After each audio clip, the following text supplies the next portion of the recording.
Tahu nggak sih lo, ada buku-buku kuno yang menyimpan rahasia peradaban manusia ribuan tahun yang lalu. Salah satunya bahkan ditulis lebih dari 4.000 tahun yang lalu.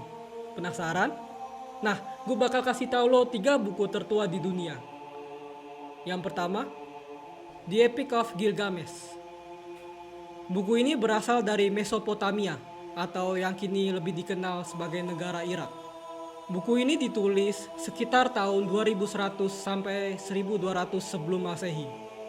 The Epic of Gilgamesh adalah salah satu karya sastra tertua yang menceritakan petualangan Gilgamesh, seorang raja semi-mitos dari kota Uruk, dan sahabatnya yang bernama Enkidu.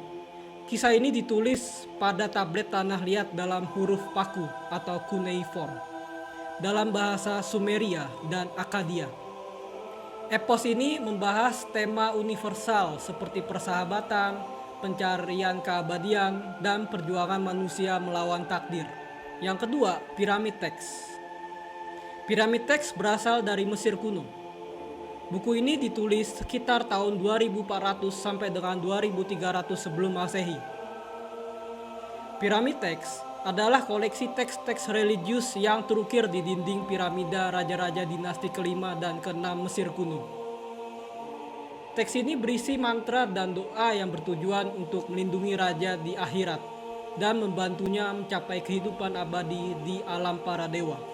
Nah, yang terakhir adalah The Instructions of Surupak. Buku ini berasal dari Mesopotamia atau Sumeria. Buku ini ditulis sekitar tahun 2600 sebelum Masehi. Buku The Instructions of Surupak merupakan buku yang berisi tentang nasihat moral dan instruksi praktis dari seorang raja Sumeria bernama Surupak kepada anak-anaknya. Buku ini ditulis dalam bahasa Sumeria pada tablet tanah liat. Teks ini mencerminkan kebijaksanaan dan panduan etis masyarakat Sumeria pada masa itu.